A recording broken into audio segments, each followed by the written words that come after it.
Hello everyone, welcome to beginners bank. तो MCQ series में हम अपना सेकंड क्लास लेकर के आए हैं। फर्स्ट क्लास में हमने एमसीक्यू सीरीज़ की स्टार्ट की थी मॉडर्न हिस्ट्री के कुछ प्रश्नों के साथ, और आज हम सेकंड क्लास में अपने एमसीक्यू लाए हैं अकाउंटिंग के for the UPSC EPFO exam. तो चलिए, आपको बताना था कि मॉडर्न हिस्ट्री में आपने कितने क्वेश्चंस को अटैम्प्ट किया है। आई होप कि आपने अच्छा परफॉर्म किया होगा।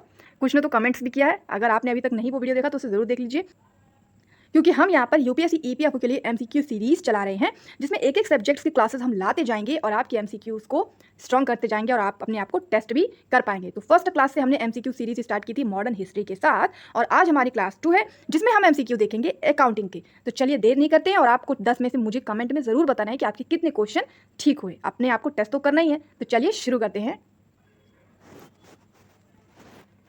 तो ये ना आपकी स्क्रीन पर पहला प्रश्न। सबसे पहले मैं आपको एक बात और बता दूं कि मॉडर्न हिस्ट्री में जो हमने एमसीक्यू सीरीज स्टार्ट की थी, उसमें मैंने आपको हिंदी एंड इंग्लिश दोनों में क्वेश्चंस को रखा था, लेकिन अकाउंटिंग में हम सिर्फ इंग्लिश को रखेंगे। इसके पीछे कारण ये है कि जब मैंने आपको अकाउंटिंग की क्लासेस पढ़ाई थी, उसमें भी मैंने आपको बताया था कि हम अकाउंटिंग को सिर्फ इंग्लिश में ही पढ़ेंगे और इंग्लिश में उसको अच्छे समझेंगे, क्योंकि अकाउंटिंग सब्जेक्ट को इंग्लिश लैंग्वेज में समझना बहुत ही ईजी है, खास तौर पर तब जब आप उसे पहली बार पढ़ रहे हैं। और आई होप कि आपने हमारे अकाउंटिंग क्लासेस देखी है। मैंने बहुत ही इजी और सिंपल तरीके से आपको इसमें समझाने की कोशिश की है, और काफ़ी स्टूडेंट्स ने मुझे इसमें कमेंट भी किया है कि आप बहुत अच्छा समझा पा रहे हैं। आई होप कि आपको भी पसंद आया होगा। तो चलिए, अब आपको कितना समझ में आया है ये टेस्ट करने का टाइम आ गया है। तो बताइए, अकाउंटिंग में आपके 10 में से कितने क्वेश्चन सही होते हैं? ये बात आपको मुझे कमेंट में ज़रूर बतानी है। तो चलिए, पहला क्वेश्चन आपकी स्क्रीन पर देखते हैं। Main difference in accounting and book keeping: measuring, summarizing and analyzing, identifying, measuring and recording, measuring, recording and classifying, summarizing, analyzing and communicating। तो जब हमने अकाउंटिंग की क्लास की थी तो मैंने आपको स्टार्टिंग में ही अकाउंटिंग की डेफिनेशन बताई थी, और अकाउंटिंग की डेफिनेशन और बुक कीपिंग में डिफरेंस भी बताया था। बल्कि मैंने कम से कम 3-4 क्लासेस में आपको ये डेफिनेशन को रिवाइज किया था, ताकि आपको ये अच्छे से याद हो जाए। तो अगर आपको याद है तो मैंने आपको बताया था IMRC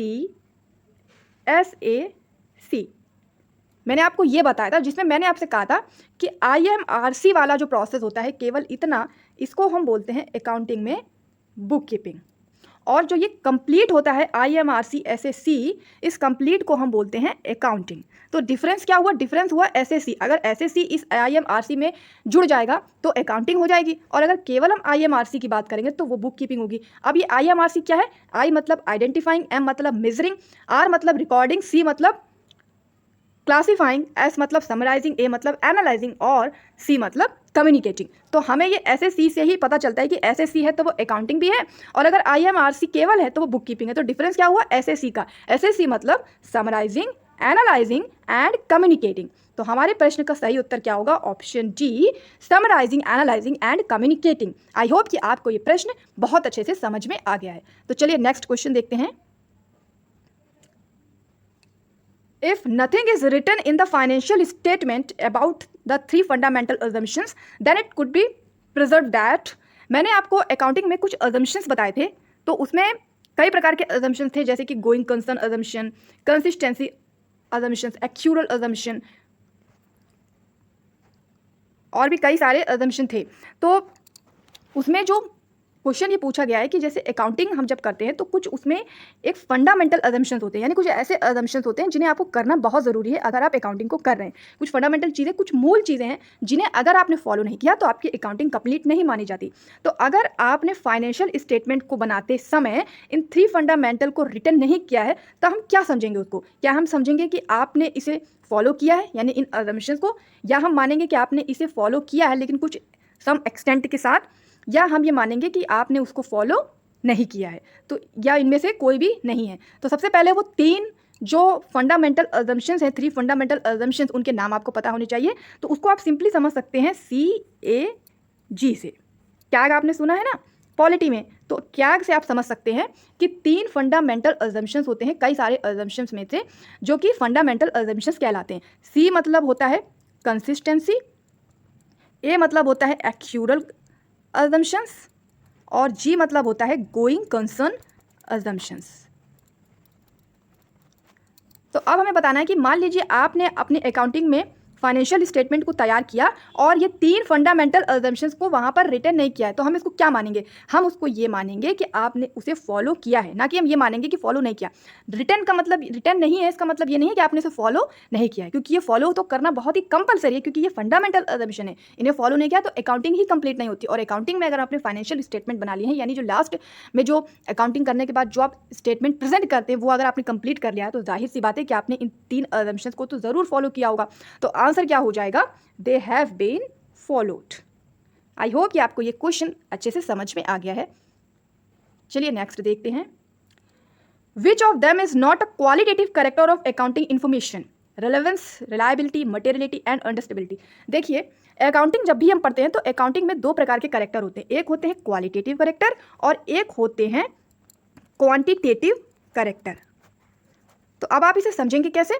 देखिए, क्वांट का मतलब क्या होता है? जो मैथमेटिकल टर्म्स में होते हैं। अकाउंटिंग का मतलब क्या है कि हम जो नंबर आंकड़ों को ही जोड़ते घटाते हैं, कितना प्रॉफिट हो रहा है, कितना लॉस हो रहा है, कितने एसेट्स आ रहे हैं, कितनी लायबिलिटीज हो रही है, दैट्स कॉल्ड अकाउंटिंग। तो अकाउंटिंग में हम मोस्टली क्वांट को ही देखते हैं, लेकिन तो उसको बोलते हैं क्वांटिटेटिव कैरेक्टर। लेकिन कुछ उसके क्वालिटेटिव कैरेक्टर भी होते हैं, यानी कुछ उसके मूल कैरेक्टर भी होते हैं। मूल कैरेक्टर का मतलब क्या? मतलब ये कि अकाउंटिंग जब आप करें तो वो सही होनी चाहिए। भाई, आप किसी बिजनेस की इन्फॉर्मेशन प्रोवाइड करा रहे हैं, अकाउंटिंग का यही मतलब होता है। तो आप उस बिजनेस की सही इन्फॉर्मेशन देंगे, ऐसी इन्फॉर्मेशन देंगे जो बहुत ही आसानी से समझ में आए, यानी अंडरस्टैंडेबल हो। ऐसी इन्फॉर्मेशन देंगे जो बहुत ही रिलायबल हो, यानी बहुत अच्छे से समझ में आए, बहुत रिलेवेंस हो, हर किसी के काम आ सके।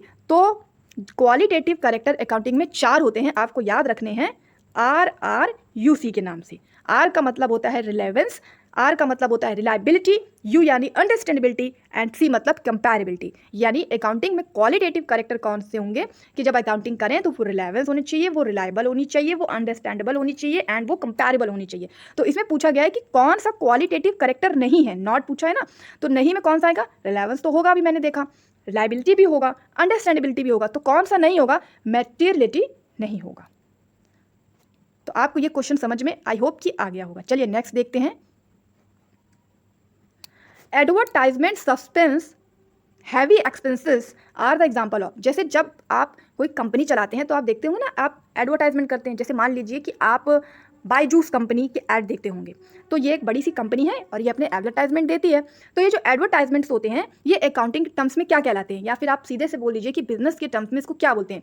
क्या इसको कैपिटल गेन बोलेंगे, क्या इसको कैपिटल एक्सपेंडिचर बोलेंगे, या फिर डिफरेंट रेवेन्यू एक्सपेंडिचर बोलेंगे, या रेवेन्यू एक्सपेंडिचर बोलेंगे? अब समझिएगा, कैपिटल का मतलब होता है पूंजी और गेन का मतलब होता है प्राप्त करना। तो आप एडवर्टाइजमेंट करके पूंजी प्राप्त कर तो रहे हैं, बट ये पूरी बात स्पष्ट नहीं है। मतलब एडवर्टाइजमेंट करते हैं तो ज़्यादा से ज़्यादा आपकी सेल होती है, आपका जो भी बिजनेस का प्रोडक्ट है वो ज़्यादा से ज़्यादा सेल होता है, तो आपकी पूंजी तो बढ़ती है, बट वो अभी कंप्लीट तरीके से बात नहीं आ रही, क्योंकि कैपिटल तो एसेट्स भी होते हैं, तो वो तो यहाँ पे नहीं हो रहा है। एसेट्स भी कैपिटल्स में आता है।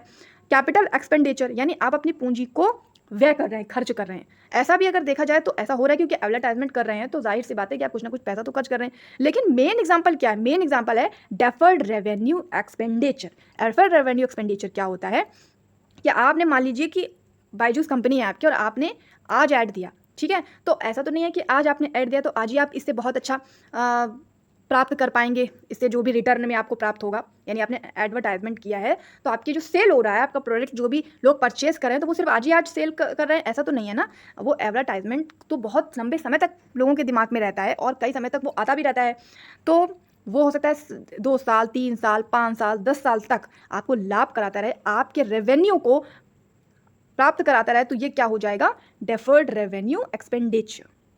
यानी एक बार आपने एक्सपेंड कर दिया है, एक बार आपने खर्चा कर दिया है, लेकिन वो आपको बार बार डेफर्ड होता रहेगा, यानी आपको बहुत लंबे समय तक उसका जो प्रॉफिट है वो मिलता रहेगा। तो क्या हो जाएगा? Deferred revenue expenditure. आई होप कि ये क्वेश्चन आपको समझ में आ गया होगा।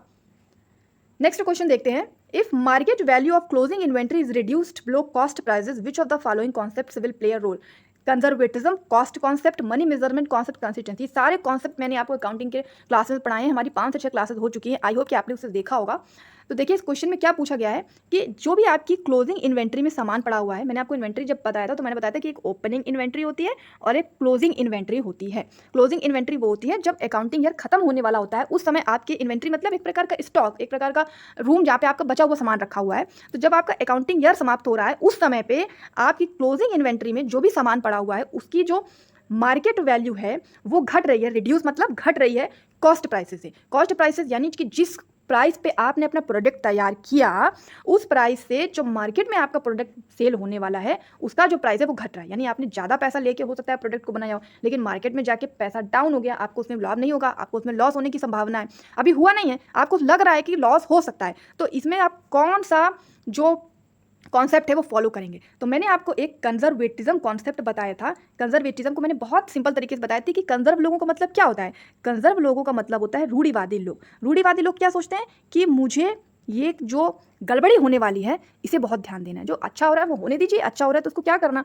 तो इसमें भी यही होगा कि क्लोजिंग इन्वेंट्री हमें बता रही है कि जो हमने कॉस्ट प्राइसेस अपना लगाया था उससे मार्केट वैल्यू जो हमारी है वो रिड्यूस हो रही है। तो ये कंजर्वेटिज्म कॉन्सेप्ट का यहाँ पे प्ले होगा रोल, कि वो ये कहता है कि जितने भी लॉसेज होने की संभावना है बिजनेस में उसे आप अकाउंटिंग में नोट कर लीजिए। अगर कोई प्रॉफिट होने की संभावना होती है तो उसे नोट करने की कोई ज़रूरत नहीं है। यही होता है कंजर्वेटिज्म कॉन्सेप्ट। और यही क्वेश्चन पूछ रहा था कि अगर आपको लॉस दिख रहा है बिजनेस में तो वो कौन सा कॉन्सेप्ट कहलाता है कि उसे आपको फॉलो करना चाहिए, तो वो होता है कंजर्वेटिज्म कॉन्सेप्ट। आई होप कि ये क्वेश्चन आपको बहुत अच्छे से समझ में आ गया है और आपको मुझे बताना है कि अभी तक आपके कितने क्वेश्चन सही हुए। चलिए 6 क्वेश्चन देखते हैं। The property which are to be realised within a short period a year और less are refer to as. यानी अगर मान लीजिए कोई ऐसी प्रॉपर्टी है जो आपके पास है बहुत ही शॉर्ट पीरियड के लिए, मान लीजिए 1 साल के लिए या उससे भी कम समय के लिए, मान लीजिए 6 मंथ के लिए या 8 मंथ्स के लिए, तो आप उसको क्या रियलाइज करेंगे, यानी उसको क्या मानेंगे। क्या वो प्रॉपर्टी आपका प्रॉफिट है, क्या वो प्रॉपर्टी आपका फिक्स्ड एसेट्स है, क्या वो प्रॉपर्टी आपकी करंट एसेट्स है, या फिर क्या वो प्रॉपर्टी आपकी करंट लायबिलिटी है। देखिए प्रॉफिट तो वो होता है जो आप डेली के डेली बिजनेस में प्रॉफिट कर पा रहे हैं। फिक्स्ड एसेट्स होती हैं जो आपकी संपत्तियां होती हैं जो फिक्स हैं, जैसे आपकी ज़मीन हो गई, जैसे आपकी बिल्डिंग हो गई, जैसे आपकी मशीनरी हो गई। लायबिलिटीज़ तो देनदारियां होती हैं, यानी कि देनदारी यानी कुछ देना, तो यहाँ देने की तो कोई बात ही नहीं हो रही, प्रॉपर्टी की बात हो रही है। तो करंट का मतलब होता है जो अभी हाल ही में हुई है, अभी तुरंत के समय पे हुई है। तो हमें प्रॉपर्टी मिल रही है शॉर्ट पीरियड के लिए, तो हम इसे क्या रियलाइज करेंगे, हाल ही की ये प्रॉपर्टी है। प्रॉपर्टी मतलब एसेट्स और हाल ही मतलब करंट, तो क्या हो जाएगा करंट एसेट्स। आई होप कि ये क्वेश्चन आपको अच्छे से समझ में आ गया है। इसका सही से मैं लगा देती हूँ, इसका आंसर क्या हो जाएगा, आंसर सी। अब जिस तरह मैं आपको बहुत ही सिंपली यहाँ पे समझा रही हूँ उसी तरह हमारा अकाउंटिंग का कोई भी थ्योरी का पोर्शन उठा के देख लीजिए। क्लास 1 से लेकर क्लास 6 या 7 तक मैंने अभी तक कराया भी, और भी आगे कराना है, तो आप देखेंगे कि वो मैंने इसी तरह सिंपली बहुत ही समझाया है और बहुत ही अच्छे से जितने भी पढ़ा है तो समझ में आया। तो प्लीज़ अगर आपने अभी तक वो क्लासेस नहीं देखी है तो उसे एक बार ज़रूर देख लें। चलिए नेक्स्ट क्वेश्चन देखते हैं। Which of the following is non recurring in nature. Non recurring का मतलब होता है जो बार बार नहीं हो रहा है। क्या बार बार नहीं होगा, capital receipt, revenue receipt, both A and B नहीं होगा, यहाँ पे ए एंड डी होगा, सॉरी ये डी होगा, या कैपिटल एक्सपेंस। देखिए जो कैपिटल आपकी पूंजी से जो भी चीज़ें प्राप्त हो रही हैं, कैपिटल रिसिप्ट्स है, या जो भी आप कैपिटल में एक्सपेंस कर रहे हैं यानी पूंजी जो भी आप खर्चा कर रहे हैं वो बार रोज तो नहीं करेंगे। आप अपनी संपत्ति को ना तो रोज खर्च करेंगे, ना तो उसे बेचेंगे, ना ही आपको रोज रोज संपत्ति प्राप्त होगी, ना ही आप उसे डेली डेली खरीदेंगे। तो कैपिटल रिसिप्ट यानी कैपिटल का प्राप्त होना, या कैपिटल एक्सपेंस यानी कैपिटल का खर्च होना, ये नॉन रिकरिंग है, यानी रोज रोज नहीं होता, कभी कभी होता है। तो ऑप्शन क्या हो जाएगा, ए एंड डी। यहाँ पे बी नहीं है, ये डी है, इसको आप ठीक कर लीजिएगा। मैंने जो इसकी पूरी पीडीएफ है वो पहले ही अपने टेलीग्राम चैनल पर आपको प्रोवाइड करा दी है, तो आप टेलीग्राम पे जाके उस पीडीएफ को ले सकते हैं। टेलीग्राम का जो लिंक है वो आपको डिस्क्रिप्शन में मिल जाएगा, तो एक बार डिस्क्रिप्शन को जरूर चेक कर लें। आई होप कि ये क्वेश्चन आपको अच्छे समझ में आ गया है। चलिए अब सिर्फ 3 क्वेश्चन बचे हैं, जल्दी से उसे देखते हैं और फिर आप मुझे बताइए कि आपके 10 में से कितने क्वेश्चन सही हुए। चलिए 8 क्वेश्चन देखेंगे। Claim against the company not acknowledge as डेप्ट इज नोन एज। यानी मान लीजिए कोई कंपनी है और उस कंपनी पर क्लेम किया गया है जो कि वो डेप्ट है, लेकिन अभी सिर्फ क्लेम है। डेप्ट मतलब एक उधारी है, एक प्रकार का उनके ऊपर देनदारी है, लेकिन वो सिर्फ अभी क्लेम है, वो भी क्लियर नहीं है कि हाँ वो ऐसा है। हो सकता है कि कोर्ट में भी केस ही चल रहा हो कि अभी वो क्लियर नहीं हुआ है, कंफर्म नहीं हुआ है। तो उसको क्या कहा जाएगा, क्या वो करंट लायबिलिटी है, क्या वो नॉन करंट लायबिलिटी है, क्या वो कमिटमेंट्स है या कंटीजेंट लायबिलिटी है। करंट तो मैंने बताया था कि जो हाल ही में कोई चीज़ हो रही हो, और लायबिलिटी मतलब देनदारी यानी जो उसको देना है, जो उसका उधार है, जो उसका खर्चा है, जो उसको देना ही देना पड़ेगा। लेकिन ये हाल ही की तो खर्चा, हाल ही की तो देनदारी है नहीं, ये तो क्लेम है ना, अभी कंफर्म तो हुआ नहीं है कि कंपनी पे डेप्ट है। तो ये वाला तो ऑप्शन हो नहीं सकता, और नॉन करंट भी नहीं हो सकता, क्योंकि ना तो ये हाल ही की है और ना ये नहीं हाल की है। अभी सिर्फ क्लेम है, हो सकता है कि क्लेम है, हो सकता है कि ऐसा ना भी हो कि कंपनी पे डेप्ट हो, बाद में कोर्ट कह दे कि नहीं नहीं कंपनी पे कोई भी ऐसा डेप्ट नहीं आने वाला है। तो ये किस प्रकार की लायबिलिटी कहलाई जाती है, जहाँ पे सिर्फ क्लेम होता है, वो होती है कंटीजेंट लायबिलिटी। चलिए नेक्स्ट क्वेश्चन देखते हैं। और यहाँ तक अगर आपको सब कुछ अच्छे समझ में आया है और वीडियो अगर अच्छा लग रहा है तो प्लीज़ वीडियो को एक लाइक ज़रूर कीजिए और अपने फ्रेंड के साथ इसे शेयर कीजिए। क्वेश्चन देखेंगे, IFRS 7 रिफर्स टू, ये बहुत इंपॉर्टेंट क्वेश्चन है 2017 का, आप पेपर उठा के देख लीजिए, वहाँ पे IFRS की फुल फॉर्म पूछी गई। IFRS की फुल फॉर्म क्या होती है? International financial recording standard. मैं यहाँ पर लिख देती हूँ, इंटरनेशनल फाइनेंशियल रिकॉर्डिंग स्टैंडर्ड। अब यहाँ पे पूछा है कि ये IFRS 7 कई प्रकार के नंबर्स आगे लगे होते हैं, या मैं अकाउंटिंग में आपको पढ़ाएंगे, कई नंबर्स पूछे जाते हैं। ये किसको रेफर करता है? फाइनेंशियल इंस्ट्रूमेंट डिस्क्लोजर को, बिजनेस कॉम्बिनेशन को, जॉइंट अरेंजमेंट को, या फाइनेंशियल इंस्ट्रूमेंट को? तो IFRS 7 जो है वो रेफर करता है फाइनेंशियल इंस्ट्रूमेंट डिस्क्लोजर को। ओके, तो आई होप कि ये क्वेश्चन आपको अच्छे समझ में आ गया है। चलिए नेक्स्ट क्वेश्चन देखते हैं, जो कि हमारा लास्ट क्वेश्चन है। Unexpired expense is account.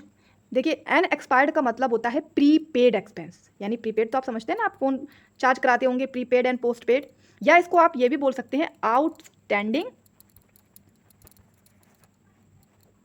Expense. तो देखिए, रियल मैंने आपको पढ़ाया है, रियल अकाउंट वो अकाउंट होता है जहां हम फिक्स्ड एसेट्स की बात करते हैं। पर्सनल अकाउंट वो अकाउंट होता है जहां हम नेम से रिलेटेड किसी व्यक्ति का अकाउंट खोलते हैं, मैंने सब कुछ आपको पढ़ाया हुआ है।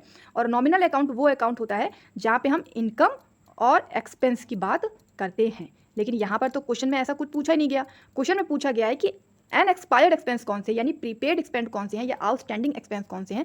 तो वो एक्सपेंस हमारे हो जाते हैं रिप्रेजेंटेटिव पर्सनल। तो आप अगर 3 क्वेश्चन को जानते हैं तो चौथा आप आराम से लगा पाएंगे। और वैसे भी आप समझ सकते हैं कि जो अनएक्सपायर्ड एक्सपेंसेस यानी जो प्रीपेड एक्सपेंसेस हैं वो पर्सनल रिप्रेजेंटेटिव एक्सपेंसेस ही हो सकते हैं, उसका वही अकाउंट बनेगा। तो आई होप कि आपको 10 के 10 क्वेश्चन अच्छे से समझ में आ गए हैं। और आपको मुझे बताना है कि अभी तक आपने अकाउंटिंग की जितनी भी तैयारी की है तो उसमें आप कहाँ तक पहुँचे, यानी आपके 10 में से कितने नंबर अभी आए हैं। और इसी तरह 10-10 करके हम आपके लिए लगातार MCQ सीरीज़ लाते रहेंगे, जिसमें अलग अलग सब्जेक्ट्स के MCQs आपके लिए चलते रहेंगे UPSC EPFO के लिए। तो अगर आप चैनल पर नए हैं तो चैनल को सब्सक्राइब जरूर कर लीजिए, ताकि आपको ऐसे वीडियो लगातार मिलते रहें। साथ ही साथ हम थ्योरी के भी आपके लिए वीडियोस ला रहे हैं, अगर आप देखना चाहें तो ज़रूर देख लें। और वीडियो यदि आपको अच्छा लगा, पसंद आए, तो प्लीज़ वीडियो को लाइक कीजिए, शेयर कीजिए। मिलते हैं नेक्स्ट वीडियो में। Thank you. और एक बात मैं आपको और बता दूं कि अगर APFC के लिए आप एक कंप्लीट PDF का पैकेज लेना चाहते हैं तो आप 499 में ले सकते हैं, जिसमें आपको industrial relation, labour law, social security schemes, culture, heritage, globalisation, development, population and insurance की कंप्लीट PDF मिलेंगी केवल 499 में। और EO के लिए अगर आप लेना चाहते हैं तो ये 3 सब्जेक्ट की PDF आपको मिल जाएंगी, industrial relation, labour law, social security law and social security schemes. इसकी कंप्लीट PDF मिलेंगी आपको 399 में। और हमारे PDF का जो लेवल है उसको मैंने कई बार टेलीग्राम पर शेयर किया है, तो टेलीग्राम पर जाकर आप देख सकते हैं कि हमारी PDF में जो भी है वो सारा कुछ आपके एग्जाम के प्रोस्पेक्टिव से बहुत इंपॉर्टेंट है। और हमारे वीडियो से भी आप देख सकते हैं कि हम किस स्टैंडर्ड से आपको पढ़ा रहे हैं। आई होप कि आपको यहाँ तक सब कुछ अच्छे समझ में आए। अगर आप लेना चाहें तो कैसे हमसे संपर्क करना है, इसकी सारी की सारी डिटेल आपको डिस्क्रिप्शन में मिल जाएगी। वहाँ पे आपको हमारा email ID, हमारा WhatsApp नंबर सब कुछ मिल जाएगा। और अगर आप लेना चाहें तो आप प्रेफर कीजिएगा कि मुझे email पर संपर्क करें। तो चलिए मिलते हैं नेक्स्ट वीडियो में। Thank you.